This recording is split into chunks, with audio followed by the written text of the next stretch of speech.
Thanks, Elizabeth, and welcome everyone. Just going to share my screen. I've been busy answering some questions, so thanks for your great questions. There are some pretty good ones there. I'm going to talk through the NLIS system. I said my name's George, and I've been working on NLIS since inception back in 1999. So hopefully I'll be able to show you what's going on. If I do go fast, probably can't slow down, but you can always watch these again. So you can listen to all the things that Elizabeth and Cherie have said and what I'm going to show you. The first thing we do is we'll log into the NLIS, so it's nlis.com.au. You need access to it. And the best way to go through is via MyMalay, which has also been mentioned. So we'll click on login via MyMalay. If you haven't got a MyMalay account yet, it's best to get one. And I'll show you what it looks like in a second, but you have one email address and a password. So you don't have to remember the current NLIS user ID, which is a whole heap of numbers and letters. So MyMalay, like most things these days, is just an email address and a password. And from here, you can link all your programs that we manage. So NLIS is one, LPA and ENVD, which is what Elizabeth has been talking about. NLIS there, MSA, Sheep Genetics, My Feedback. So these are all programs that we manage. So you can access them all through one portal, and they'll all be here. So we'll click on Continue to NLIS. I have a few accounts. Today we're going to go through my producer account. Some of you only have one, some of you have multiple accounts. So we'll click on Login. It's now taking me into my account. So this is my producer account. Up here, there's a help tool. We click on Help Tools. And these are for sheep mobs, for goat mobs. These are all clickable. They're all links. There's a whole heap of reports. Some are quite old, August 2012, but they're still current. So I'll go back home. And obviously what's missing is the purpose for today, doing goat EID. So from here, you'll click on what do I want to do today? And we're going to add goats in here. So we go change my types of livestock. Click go. Now we're going to tick on goat individual. We'll keep the goat mobs for now. We'll still be using them for another month. We can continue. And now from this drop-down menu, I'm going to select goat individual.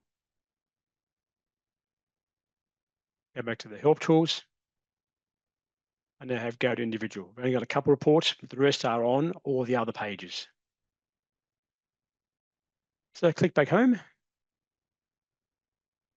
And ensure to keep your email address up to date. Click on change, and that will allow you to update your contact details. This way we can contact you to inform you about things like this webinar. So always try and keep them up to date. I'm going to click on this hide header button up in the top right. And that's going to free up all this top space. So I'll click on hide header. Give us a bit more room to play with. So today we're going to do a movement of some goat tags. And then we're going to go and run a few reports. So what do I want to do today? We've already looked at these top two, changing your account details, adding livestock. Then it's broken up into another section called notify the database of. And this is where you do transactions. So you're moving or changing the status. And then down the bottom, all your queries or your reports. So we'll start off with livestock that have moved onto my property. And we'll use this fairly new function called livestock moved onto my property, sheep, goats, SA camelids, alpacas and llamas. So we'll click on this one. Click go. And all the time you'll have two options. You can upload a file, create a Microsoft Excel file, or you can do it on screen. I always encourage do it on screen. It's a lot quicker, a lot easier, and very hard to make mistakes. So we'll click on I want to type in the details. And there are 6 fields. The first one is the tag numbers. So I've got some tag, I had tag numbers. Just responding to an answer before. These are some tag numbers.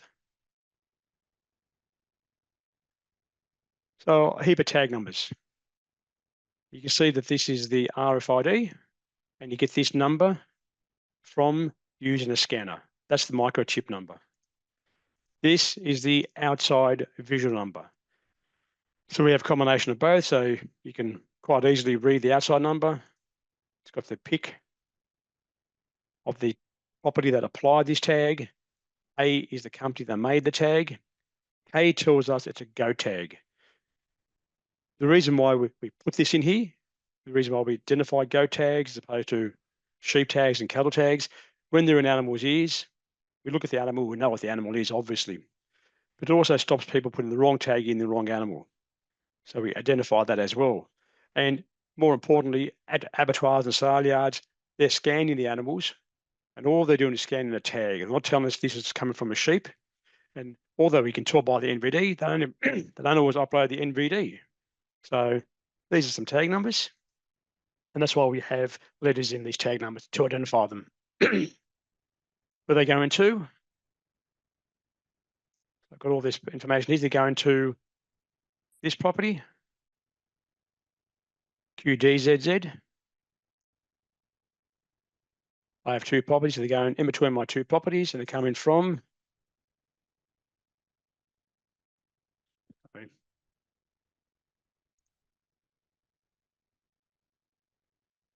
this property. So I've got all this recorded somewhere. I've got a piece of paper with all these details. There's the NVD serial number. Again, what Elizabeth showed you. They're moving today, and the total number ahead is 20. Now, there's not 20 tags here. That's because not every animal has to be tagged on the 1st of January, only newborns. So what we're going to do here is we're doing 2 things, really. We're moving these animals, moving all these animals, but we're also saying there's a head count of 20. So we'll click continue and ask you for confirmation. Is this what you want to do? You want to move 20 head from this pick to this pick? Go yes.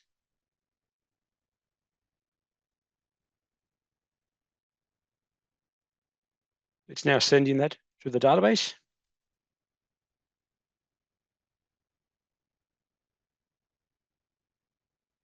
It's gone.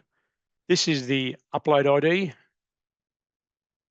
And it was mentioned earlier, we're going to be changing the whole database. It'll still be the same sort of process, the same workflow. It's going to be changed at all. And this will be called a transaction ID, not an upload ID. But there's just some very minor changes and tweaks we're going to make to the system. And because we split the file into 2, or we did 2 things, we've got individual tag numbers, and we've got here mob of 20. Now, to see what happened, we click on this View My Transaction History. And what have we done today from the 19th to the 19th? So today, what have we done? And this is the file now we just did. That was the 3 upload ID numbers we got. And we have an error. Click on the error and say the device is already registered. So this is this 1255. It's already there. And if you noticed when I did the upload, I put this tag number in twice to show you what would happen. So the first time, the database moved this animal, then this one, then this one. It moved this one, and then it said, well, I can't move this because it's already there. So that's a message that you quite often get. You may get an error, which means we couldn't put it through because it's already gone, or a warning to say it did put it through, but there was an issue with it. So we close this. And that's how to do a simple system, how to do a simple transfer of goat tags. Now, the hardest thing obviously is getting the tag numbers, and you can do that visually from the outside of the tag, or by using a scanner to scan the inside. Click on home. So we'll go back to where we were, and that's the process of doing a transfer. Now we'll look at some reports. So we've done the movement. We'll scroll down and we'll do some reports. Look at view, generate all reports, or view devices on my property. Takes you to the same spot. So we will look at all the animals on this pick at the moment. 2014. And we've got sheep, cattle, goats. We click on all. There's 2014, there's 20 on a page. We sort by speed. These are all sortable. So if you want the information, you need to download this data. You click on these headings and we'll sort it in alphabetical order like that. We can scroll down to goat tags.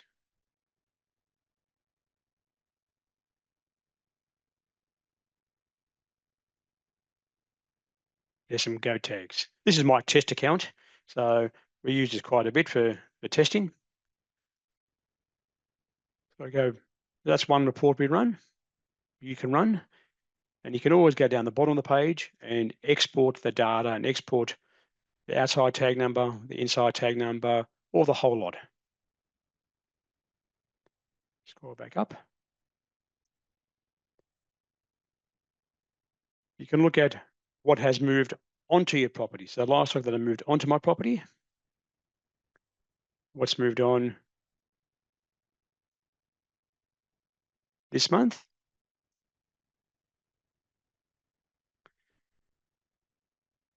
Nothing on QBZZ. We'll try the other one, QDZZ. 6 animals. And these are the ones we just moved now. Remember, that was 1255. So if you do it, you want proof, you can look at the transaction history, or you can run this report. If someone does the transfer for you, you can go in here and you can confirm the percent. Well, I want to see if they've moved it. They said they were going to, so you log in and you go, you want to look at livestock that have moved onto my property and check whether they have done the movement or not. So very important to run these reports. We quite often through LPA on-farm audits, we get people who haven't done transfers and they say, my agent was going to do the transfer, or the person who sold the animals to me said they were going to do it. So very simple way, log in and you can actually check to see if the transfer occurred. Now, these animals have come from QBZZ, that's the source pick. You can jot that down. And if you want to remember, who was that person, click on the home, go back to the reports, and you search the pick register. So we click on this, click go. We type that pick number in. And again, this is my little test account and my test picks, what I use for demonstrations like today. So you run a report, you say, okay, these animals have come on, these goats have come on my property, where have they come from? You list the pick there for you, there may be more than one. You want to know who that person is. Go to your NLIS database homepage under reports, and it's called Search the Pick Register. It's our most popular report, the one that's run the most of all the reports. So, and you type in any pick, and it'll give you the result. Do the other one.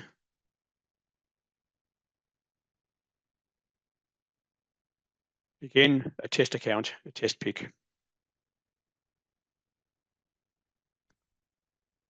Back home, there's a couple other reports that we've been asked to show most people. There's one called under here, under reports again. We click on view generator reports. We go. We want to look at all the devices that I've purchased. So the tags that I've bought. So devices purchased.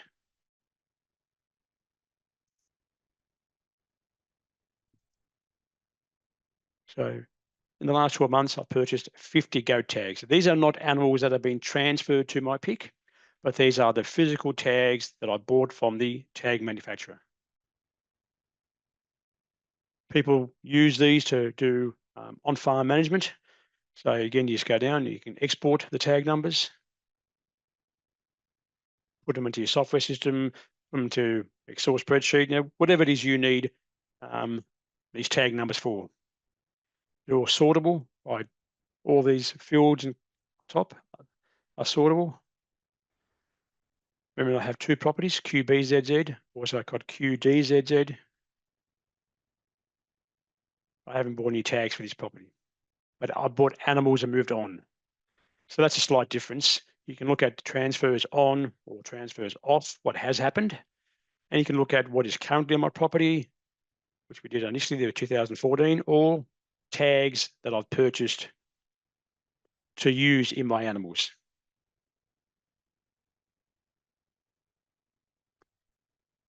So that's all the reports we've done. Now, the tag numbers, there were a few questions about the tag numbers. One of the questions was color. You need to speak to your DPI, your local state department. And the other one was the chip. So the microchip numbers, or the chip inside a goat tag, a sheep tag, and a cattle tag have the same frequency. So you can use the same wand or scanner you've got for any of those three species to scan any tags. So the cattle, sheep, and goat tags are all the same microchip inside, and they're all applied for specific animals. So you buy goat tags for your goats, sheep tags for your sheep, and cattle tags for cattle, and the codes inside, obviously identify that.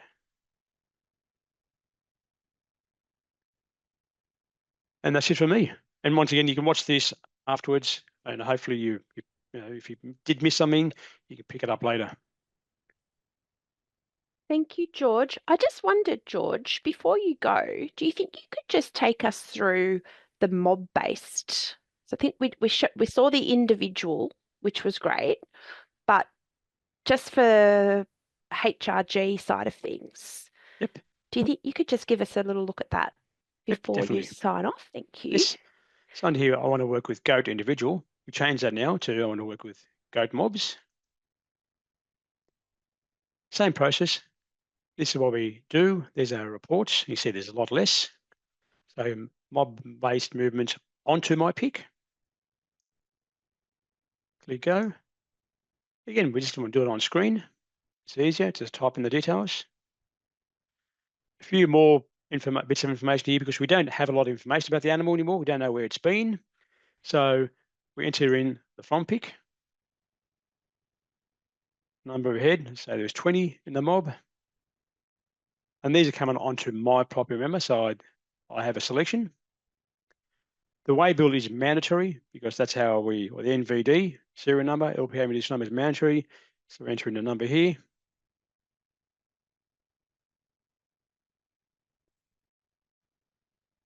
Are there other picks or brands listed on the NVD? So as you know, if you buy an animal, you put a pink tag in the other ear, or you have to write down the number. So this is the current mob-based movement.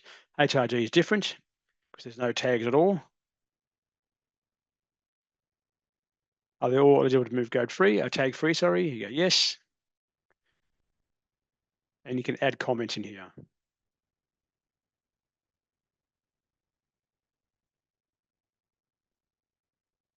Continue. Sorry, didn't tick it. Again, confirmation. This is about what you do. You're about to move goats. This is the comment. We continue. Now send it off to the database. Once again, a docket number, receipt number, soon to be called a transaction ID, and we click on here to see how it worked. To view my transaction history. What have we done today? And here it is up here, the mob-based movement. So mob-based movement did the onto property. The status is complete. There's no issues with it. And it converts what we just did on screen to this. So a lot of people, it doesn't make much sense, but if you read it out, you know that it came from this pick. That was the NVD serial number. It went to this pick. we moved it today. And the number ahead was 20. So that's the information. It takes it away from that, what's on the screen, into this, it's called XML. It's just a language, a computer language. But if you read it slowly, it'll make sense, sort of. All the information is there, like I said, it's got the number of the NVD, where it's come from, where it's gone to, and the number ahead. So all the information is there, and when it moved, obviously. Any comments that you've got? Just typed in HRG, you can put a lot more comments in there. And that's your mob-based movement. So HRG, you can move them in mobs, you still record it here, like this.